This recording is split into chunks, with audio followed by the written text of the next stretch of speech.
ورحمة الله وبركاته نحمده ونصلي على رسوله الكريم أما بعد فأعوذ بالله من الشيطان الرجيم بسم الله الرحمن الرحيم আমরা সর্বপ্রথম মহান আল্লাহ পাকের দরবারে শুকরিয়া জ্ঞাপন করছি এবং রাসূলুল্লাহ সাল্লাল্লাহু আলাইহি ওয়াসাল্লামের প্রতি দরুদ প্রেরণ করে বিতরিত মর্দ শয়তান থেকে আল্লাহর কাছে আত্মরক্ষা করছি। পরম করুণাময় অসীম দয়ালু আল্লাহর নামে শুরু করছি। প্রিয় দিনী ভাই এবং বোনেরা, আমাদের আজকের আলোচনার বিষয়টি হচ্ছে কিয়ামত কবে সংঘটিত হবে। কিয়ামতের আলামত সম্পর্কে আমরা আজকে কিছু আলোচনা করার চেষ্টা করব ইনশাআল্লাহুল আজিজ, যদি আল্লাহ রাব্বুল আলামিন আমাকে তৌফিক দেন। রাসূলুল্লাহ সাল্লাল্লাহু আলাইহি সাল্লাম আজ থেকে প্রায় 2000 বছর পূর্বে বিশ্বনবী মুহাম্মদ রাসূলুল্লাহ সাল্লাল্লাহু আলাইহি ওয়াসাল্লাম বলেছেন, আমার যে জন্ম হয়েছে, আমি যে শেষ যুগে জন্মগ্রহণ করেছি, এটাই কিয়ামতের একটা বড় সাইন, কিয়ামতের একটা বড় নিদর্শন, কিয়ামতের একটা বড় আলামত। এবং রাসূলুল্লাহ সাল্লাল্লাহু আলাইহি সাল্লাম এটাও বলেছেন যে কিয়ামত এবং আমি, আমাদের অবস্থানটা হচ্ছে ঠিক এরকম। এই বলে তিনি হাতের দুটি আঙ্গুলি উপরের দিকে তুলে সবাইকে দেখালেন, সাহাবাদেরকে। কিয়ামত এবং আমার মধ্যে এতটুকু ব্যবধান, এতটুকু ফারাক। এটা কিয়ামত, এটা আমি, অথবা এটা আমি, এটা কিয়ামত, মাঝখানে এতটুকু সময়, খুবই শর্ট, ভেরি শর্ট টাইম। এবং রাসূলুল্লাহ সাল্লাল্লাহু আলাইহি সাল্লাম বলেছেন, আমার যে মৃত্যু, এটা কিয়ামতের একটা বড় নিদর্শন হবে। তো বোঝা গেল রাসূলুল্লাহ সাল্লাল্লাহু আলাইহি সাল্লাম বলেছেন, আমার জন্ম, আমি পৃথিবীতে আবির্ভূত হয়েছি, এটা কিয়ামতের একটা সাইন, এবং আমার মৃত্যু, এটাও কিয়ামতের একটা বড় সাইন। সেদিক থেকে বোঝা যায় কিয়ামত খুবই সন্নিকটে। এবং রাসূলুল্লাহ সাল্লাল্লাহু আলাইহি ওয়াসাল্লামের এই বাণীটি যে কিয়ামত এবং আমি, আমাদের মাঝে এতটুকু ব্যবধান, এ থেকে বোঝা যায় যে কিয়ামত খুবই সন্নিকটে।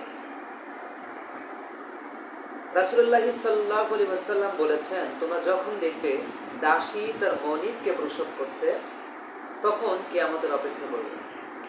এবং এটার দুই রকমের ব্যাখ্যা হয়ে থাকে। একটা হচ্ছে দাসী তার মনিবকে প্রসব করবে, এটা কিভাবে?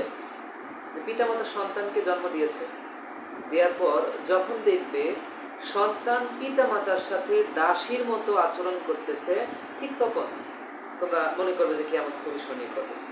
আরেকটা হতে পারে, সেটা হচ্ছে বর্তমান সময়ে মেয়েরা গর্ভধারণ করতে ইচ্ছুক নয়, তারা আগ্রহ পোষণ করে না, তারা চায় যে গর্ভধারণ না করতে, কারণ গর্ভধারণ করলে নাকি চেহারার লাবণ্য, সৌন্দর্য, ফিগার নষ্ট হয়ে যায়। নাউযুবিল্লাহি মিন যালিক। এটা হচ্ছে বাংলাদেশে হয়তোবা হচ্ছে কিনা সে বিষয়ে আমরা খুব কম জানি। বাংলাদেশে হয়তো হচ্ছে না, কিন্তু বাইরের দেশগুলোতে দেখেন বেশিরভাগই এগুলো তো হচ্ছে। সেগুলো দেশে শুধু তাই নয়, এটা মেয়েরা যে গর্ভপাত, তারা গর্ভে সন্তান ধারণ করতে চাচ্ছেন না, শুধু তাই নয়, সন্তান নেয়ার জন্য তারা গর্ভ ভাড়া করতেছে। এগুলো নাকি ওয়েস্টার্ন সিভিলাইজেশন। যাই হোক, এটা হচ্ছে বর্তমান বিশ্বে।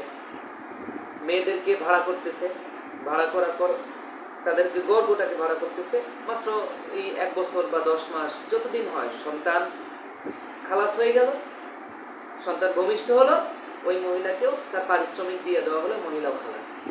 এইরকম ভাবে তারা চুক্তিতে আবদ্ধ হয়ে একের পর এক তারা সন্তান দান করতেছে। তো যখন দেখবে দাসী তার মনিবকে জন্ম দিবে, তখন তোমরা কিয়ামতের অপেক্ষা করবে। রাসূলুল্লাহ সাল্লাল্লাহু আলাইহি ওয়াসাল্লাম বলেছেন, যখন তোমরা দেখবে সমাজের সবচেয়ে গরিব শ্রেণীর মানুষগুলো বড় বড় অট্টালিকা তৈরির জন্য প্রতিযোগিতা করবে। এটা হতে পারে বিল্ডিং তৈরির জন্য, অথবা হতে পারে তাদের আদার্স যে কোনো কিছুর জন্য, যেমন গাড়ির দরকার। পাশের লোক একজন গাড়ি কিনেছে একটা, এই কিনেছে 2টা, 3টা, 4টা, মানে সব দিক থেকে প্রতিযোগিতা। যখন দেখবে যে সবচেয়ে নিচু শ্রেণীর লোকগুলো, যাদের কিছুই ছিল না, এরকম দেখা যায় যে হয়তো দেখা যাচ্ছে যে ভিক্ষা করে খাচ্ছে, কিংবা মজুরগিরি করে খাচ্ছে, রাখাল, মানুষের বাড়িতে কামলা ছিল, এরকম অনেক হতে পারে, হয়েও থাকে। তারা দেখা যায় রাতারাতি যে কোনো কারণে বড়লোক হয়ে গেছে, এবং তারা সমাজে যারা বিত্তবান ছিল তাদের সাথে প্রতিযোগিতা করবে বড় বড় অট্টালিকা তৈরির জন্য, এবং সব দিক থেকে তারা প্রতিযোগিতা করবে। রাসূলুল্লাহ সাল্লাল্লাহু আলাইহি সাল্লাম বলেছেন, যখন তোমরা দেখবে এরকম কিছু হচ্ছে, তখন তোমরা মনে করবে যে কিয়ামত খুব সন্নিকটেই, খুব বেশি দেরি নেই কিয়ামত আসতে। এরপর কিয়ামতের আরেকটা সবথেকে বড় সাইন বা নিদর্শন হচ্ছে, কিয়ামতের আগে অর্থাৎ শেষ জামানায় মেয়েদের সংখ্যা বেড়ে যাবে, ছেলেদের সংখ্যা কমে যাবে। এটা অলরেডি হয়ে গেছে। বাংলাদেশেও পার ছেলের পিছনে 4টা করে মেয়ে, একটা করে ছেলের পিছনে 4টা করে মেয়ে অলরেডি জরিপে দেখা গেছে, এটা হয়ে গেছে। আরও এটা দিন যাবে, বৃদ্ধি হতেই থাকবে।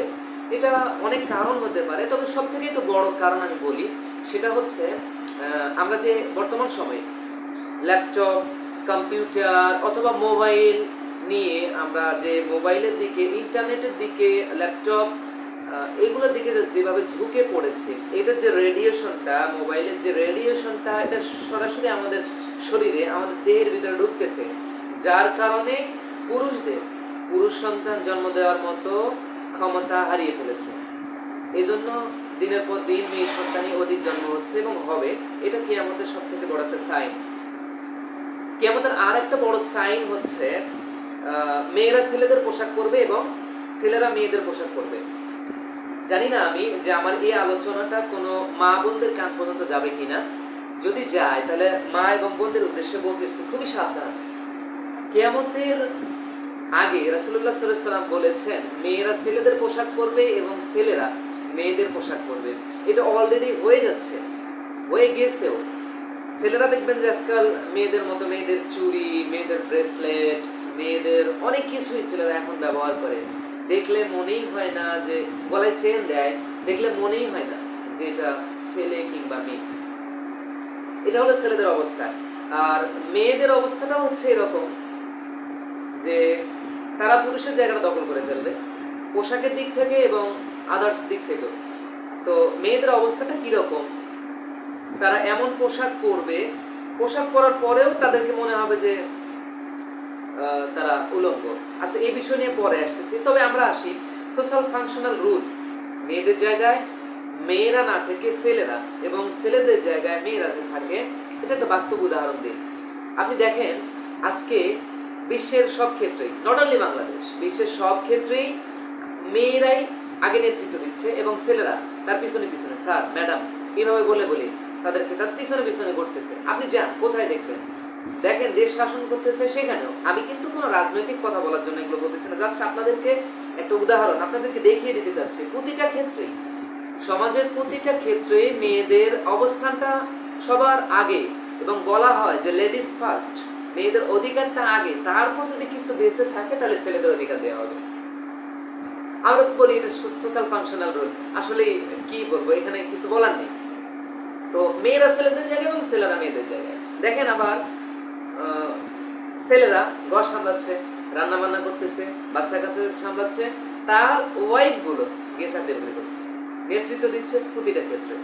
তো রাসূলুল্লাহ সাল্লাল্লাহু আলাইহি ওয়াসাল্লামের এটা তার বাণী, এটা বহিঃপ্রকাশ, এটা আপনি আমি চাইলেও ঠেকাইতে পারবো না।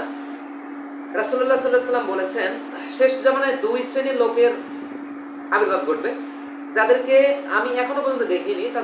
তাদের বিষয়ে আমি জাস্ট বলতে পারবো, কিন্তু তাদেরকে দেখিনি, তাদের সঙ্গে আমার দেখা হয়নি। রাসূলুল্লাহ সাল্লাল্লাহু আলাইহি ওয়াসাল্লাম যে মিরাজে গিয়েছিলেন, গিয়ে অনেক কিছু দেখেছেন দীর্ঘ 27 বছর লম্বা সময় ধরে, কিন্তু রাসূলুল্লাহ সাল্লাল্লাহু আলাইহি ওয়াসাল্লাম বলেছেন তাদের সাথে আমার এখনো পর্যন্ত দেখা হয়নি, তাদেরকে আমি চিনিও না। তো এই 2 শ্রেণীর মানুষ, এক শ্রেণীর লোক হচ্ছে যাদের হাতে থাকবে লাঠি, এরা সমানে মানুষকে পিটাবে। প্রিয় ভাই এবং বোনেরা, কি বলবো, এটা বলার অবকাশ রাখে না। বর্তমান সময়ে আপনি দেখেন, ছোটর দিকে তাকিয়ে সমাজের অনেক শ্রেণী, অনেক এরকম দেখা যাবে, চোখে পড়বে আপনার আমার, যে সমাজের এক শ্রেণীর মানুষ তাদের হাতে লাঠি নিয়ে সমানে পিটাচ্ছে, দোষ থাক বা না থাক। এ বিষয়ে কিছু বলার নেই। আপনার যদি আপনি দু চোখ যদি খুলে দেখেন, তাহলে হয়তোবা আপনি এটা উপলব্ধি করতে পারবেন। দ্বিতীয় নম্বর অপশনটা হচ্ছে, এমন সকল নারী যারা পোশাক পরেও উলঙ্গ হবে।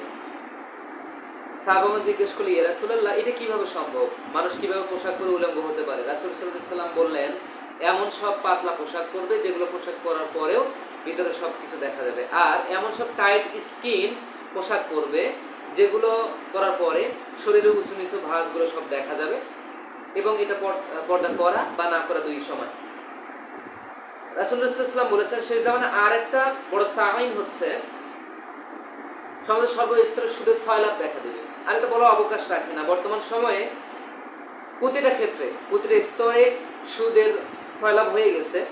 এটা অনেকভাবে, আমরা হয়তোবা কেউ নিজে থেকেই খাচ্ছি, হয়তোবা কেউ ব্যাংকের মাধ্যমে খাচ্ছি, বিভিন্নভাবে।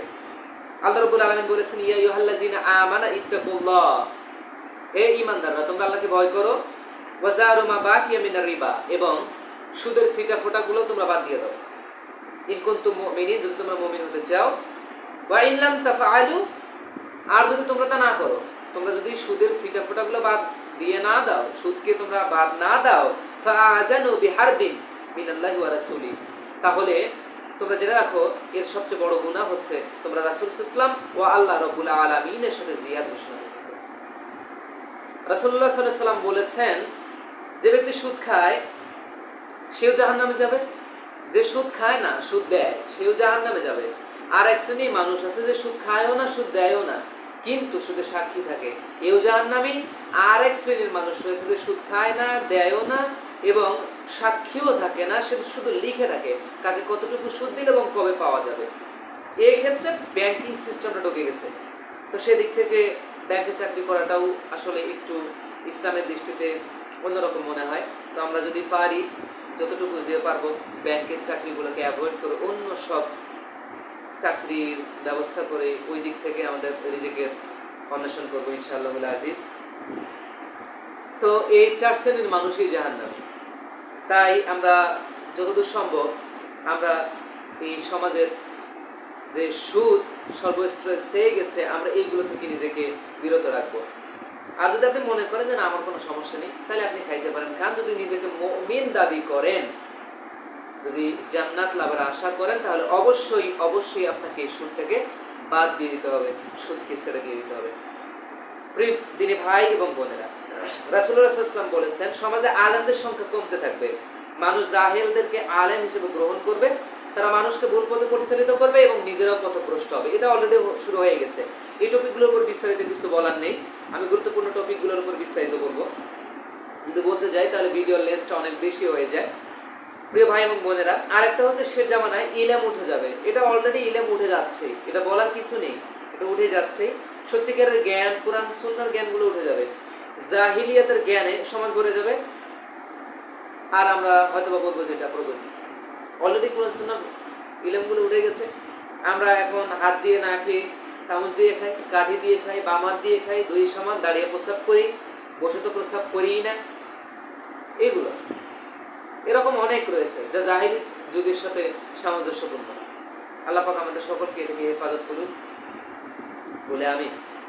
আরেকটা হচ্ছে সত্যিকারের মানুষ যারা সত্যবাদী তাদেরকে মিথ্যাবাদী বানাবে, আর মিথ্যাবাদীগুলোকে সত্যবাদী, অর্থাৎ এক কথায় দিনকে রাত বানাবে এবং রাতকে দিন।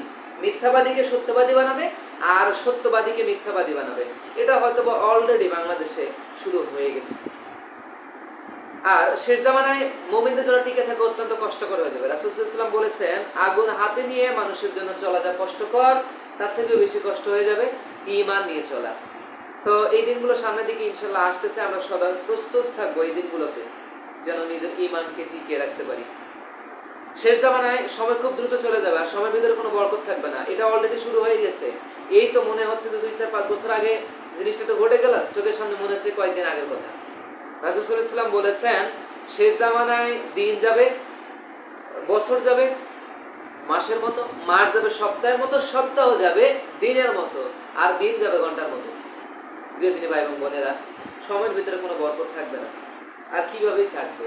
ঘুমাইতে ঘুমাইতে রাত 2টা 3টা, সকাল 10টা 11টা পর্যন্ত ঘুমায়, 12টা পর্যন্ত ঘুমায়, উঠে দিন শেষ, কিছুই করার সময় পায় না। এই জন্য আগের যুগে যারা আমাদের দাদা বা আমাদের নানারা ছিলেন তারা সন্ধ্যায় তাড়াতাড়ি ঘুমাইতো খাওয়া দাওয়ার পর এবং সকালবেলা তাড়াতাড়ি করে উঠতো, যার জন্য তারা লং টাইম পাইতো, লম্বা সময় পাইতো, অনেক কিছু করার সুযোগ পাইতো। এই জন্য রাসূল সাল্লাল্লাহু আলাইহি ওয়াসাল্লাম বলেছেন সন্ধ্যায় ঈশার নামাজ পড়ে তোমাদের যদি কোনো কাজ না থাকে তাহলে তোমরা তাড়াতাড়ি করে ঘুম যাও এবং তাড়াতাড়ি করে ঘুম থেকে ওঠো ফজরের নামাজ আদায় করবে এবং দিনের কাজগুলো তোমরা সম্পন্ন করবে। এটা আসলে সময় খুব দ্রুত চলে যাওয়ার দুইটা কারণ আছে, অনেকগুলো কারণ, তার মধ্যে দুইটা কারণ আমি বলি। যত বেশি ভূমিকম্প হবে সময়ের বরকত তত কমে যাবে, সময় তত শর্ট হয়ে যাবে। আর আমরা এই চাঁদের ক্যালেন্ডার বাদ দিয়ে পশ্চিমা ক্যালেন্ডার গুলো ব্যবহার করতেছি, পশ্চিমা ক্যালেন্ডারের সময় খুব শর্ট। প্রতিদিন ভাই এবং বোনেরা, শেষ জামানায় বেশি বেশি মহামারী দেখা দিবে। এটা অত্যন্ত গুরুত্বপূর্ণ টপিক। আই রিপিট, আমি আবার বললাম, শেষ জামানায় বেশি বেশি মহামারী দেখা দিবে, ভূমিকম্প দেখা দিবে, ঝড় ও জলোচ্ছ্বাস দেখা দিবে। পুরো মানব জাতি 1/3 নিহত হয়ে যাবে, মারা যাবে, আর 2 ভাগ বেঁচে থাকবে। অলরেডি এটা শুরু হয়ে গেছে গোটা বিশ্বে। এই করোনা নামক যে ভাইরাস গোটা বিশ্বে শুরু হয়ে গেছে, এটা মানুষ টিকে থাকতেছে না। অনেক মানুষ, অসংখ্য মানুষ মারা যাচ্ছে। এই যে আমাদের পার্শ্ববর্তী দেশ ভারতে কত মানুষ যে মারা গেল, ভারত কিছুই করতে পারেনি, কিছু করারও নেই। ঝড় জলোচ্ছ্বাস যখন আসে আমরা বলি যে আমরা সদা প্রস্তুত এর মোকাবেলা করার জন্য। এটা অত্যন্ত আহাম্মকি, নির্বোধের কাজ, নির্বোধের কথা, এটা বোকামি কথা। আমরা এটাকে বলে থাকি প্রাকৃতিক দুর্যোগ। এই ভূমিকম্প ঘন ঘন হচ্ছে, এই যে কয়েক বছর আগে, 2-3 বছর আগের কথা সম্ভবত, টানা 3 দিন 4 দিন ধরে ভূমিকম্প হয়ে গেল। এই যে ঘন ঘন ভূমিকম্প, যে শেষ জামানা যে এসে গেছে তার এটা সাইন, নিদর্শন। দেখেন, আমরা বলি এটা প্রাকৃতিক দুর্যোগ। প্রিয় ভাই এবং বোনেরা, এখানে একটা গুরুত্বপূর্ণ কথা, প্রাকৃতিক দুর্যোগ। এই প্রকৃতি, আপনারা বলেন তো প্রকৃতিটা কি জিনিস? প্রকৃতি কি আলাদা কোনো সত্তা? প্রাকৃতিক দুর্যোগ বলি মানে প্রকৃতির একটা দুর্যোগ, প্রকৃতির গজব। যদি এটা আমরা বলি প্রাকৃতিক দুর্যোগ, তাহলে দেখা যাচ্ছে সৃষ্টিকর্তা মহান আল্লাহ রাব্বুল আলামিনের কাছ থেকে এটাকে আলাদা করা হচ্ছে। এটা আরেকটা সত্তা, আরেকজন সত্তা সৃষ্টি করা হচ্ছে। প্রকৃতি মনে হয় আরেকজন সত্তা, যার কাছ থেকে এই গজবগুলো ভূমিষ্ঠে আসে। এই যে পশ্চিমারা আমাদেরকে কি শিরক, সূক্ষ্ম শিরকগুলো, আমাদের অজান্তে সূক্ষ্ম শিরকগুলো আমাদের ভিতরে ঢুকাই দিয়েছে। আল্লাহ পাক আমাদের সকলকে হেফাজত করে নিয়ে থেকে বলি আমিন। শেষ জামানায় বেশি বেশি হত্যাকাণ্ড হবে, এটা হত্যাকাণ্ড হচ্ছে অলরেডি। তবে সবচেয়ে মজার বিষয় হলো এটা, যে হত্যা করবে সেও বুঝবে না আমি কেন হত্যা করলাম, আর যে নিহত হলো সেও বুঝতে পারবে না আমি কেন নিহত হলাম।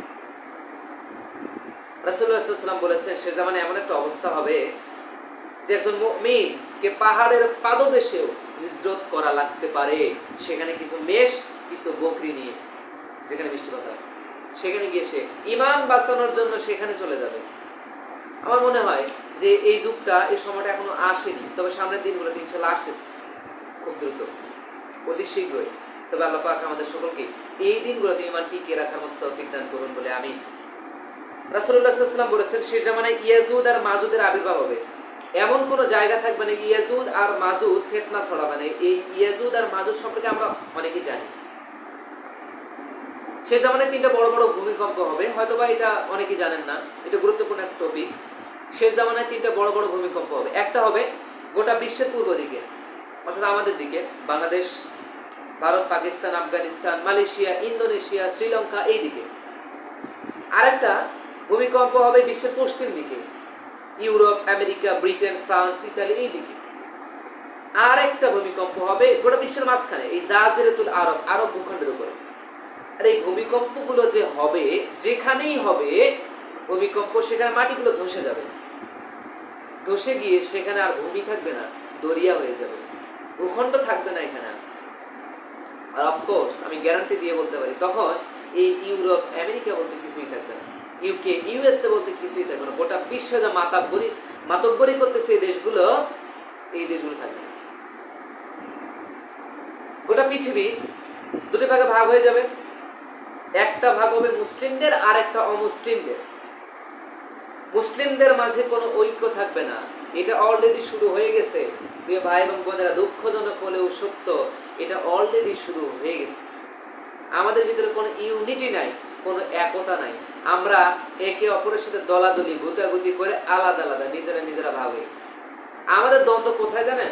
আমাদের দ্বন্দ্ব হচ্ছে আমরা নামাজের পর আমিন জোরে বলবো, নাকি সূরা ফাতিহার পর জোরে আমিন বলবো, নাকি আস্তে আমিন বলবো। এইটা নিয়ে আমাদের মারামারি, দল ভাগ হয়ে গেছে। আমরা তাকবীরে তাহরিমা বাঁধবো, হাত যে বাঁধবো নাভির উপরে নাকি নাভির নিচে, এইটা নিয়ে দ্বন্দ্ব। আমাদের দ্বন্দ্ব নামাজের পর মুনাজাত করব নাকি না করব এইটা নিয়ে দ্বন্দ্ব।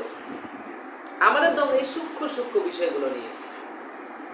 অথচ দেখেন আমরা সবাই এক আল্লাহর গোলাম, এক নবীর উম্মত।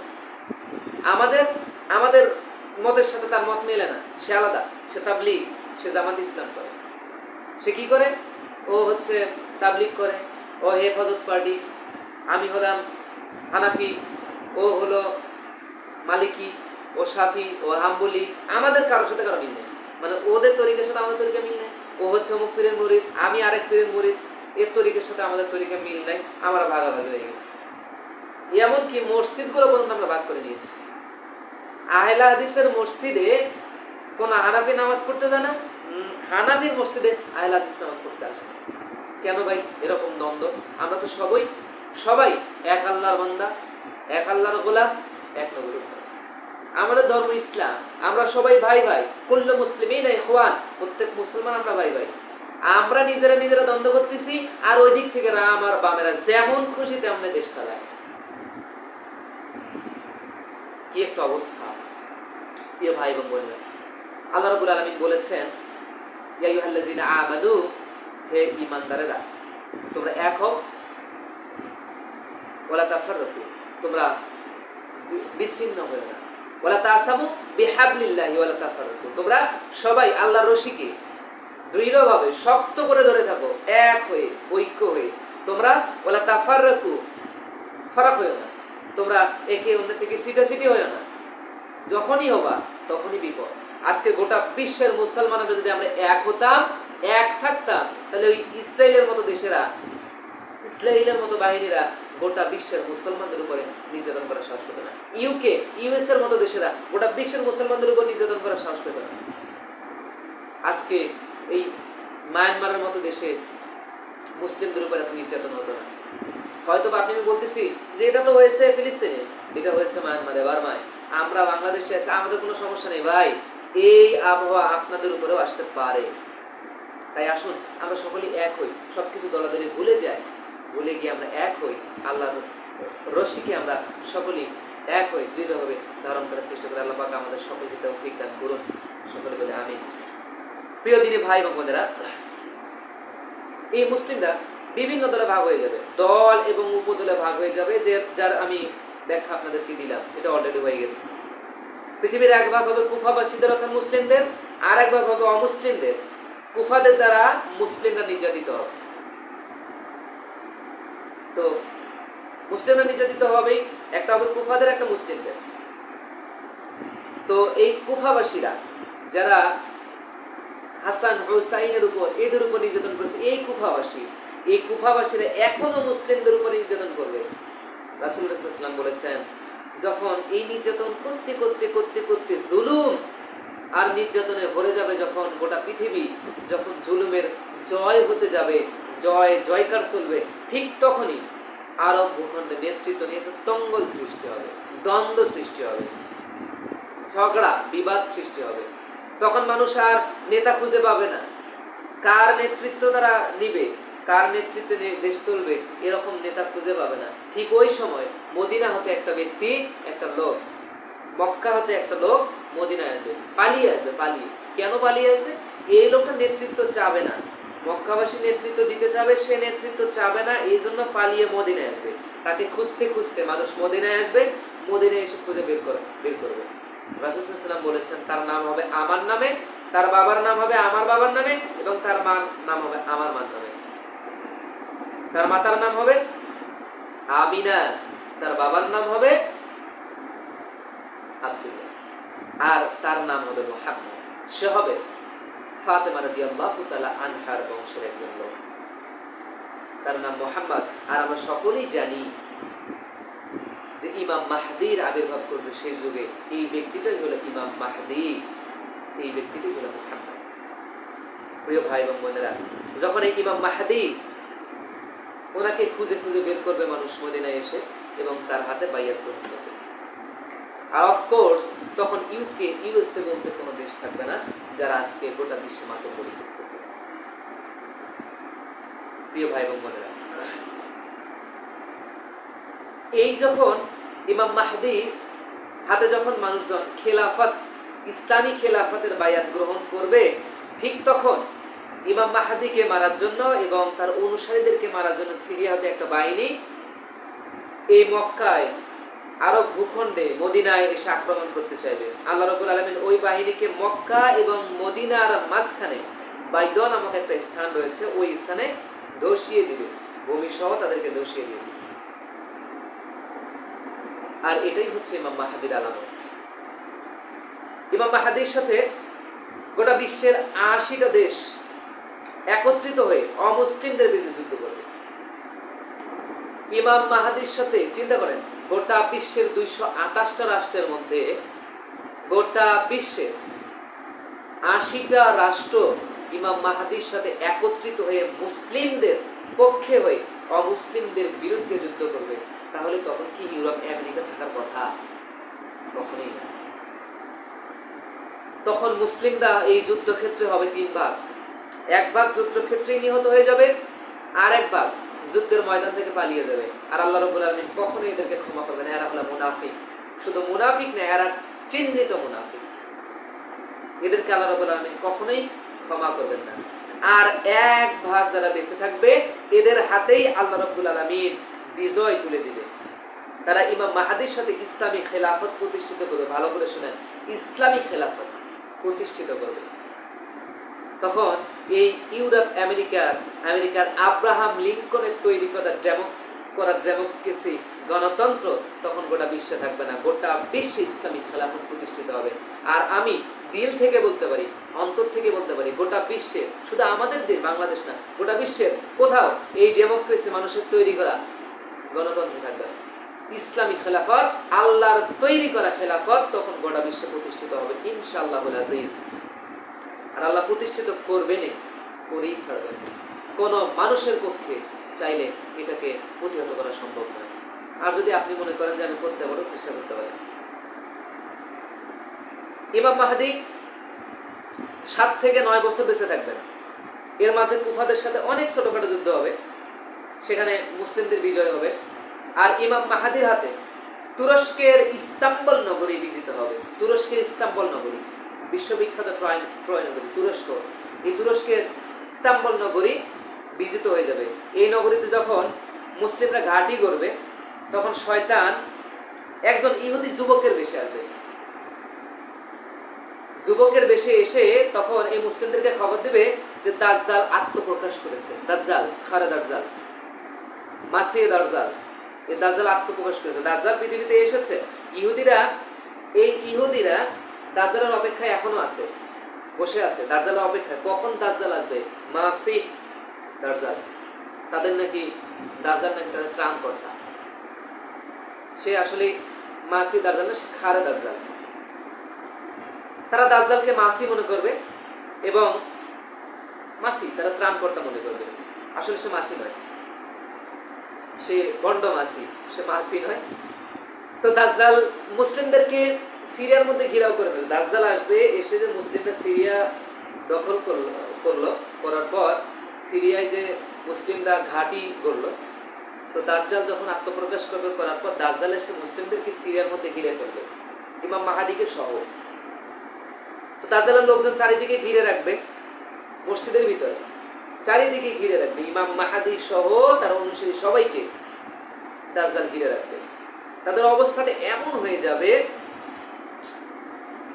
তারা অত্যন্ত ভয় ভীত সন্ত্রস্ত হয়ে যাবে। ইমাম মাহাদি সহ মুসলিমরা সবাই ভয় পেয়ে যাবে। তারা মনে করবে আজকে মনে হয় আমাদের আর ইসলাম নেই, আজকে এই দাজ্জালের হাতে আমাদের মৃত্যু আছে নিশ্চিত। আর দাজ্জালও মনে করবে আজ এই মুসলিমদেরকে আমি মেরে ফেলবো, এদেরকে আর কেউ রক্ষা করতে পারবে না। দাজ্জাল এটাই মনে করবে, কিন্তু না, আল্লাহ ঠিক ওই মুহূর্তে মাসিহ ঈসা ইবনে মারইয়ামকে পাঠাবেন।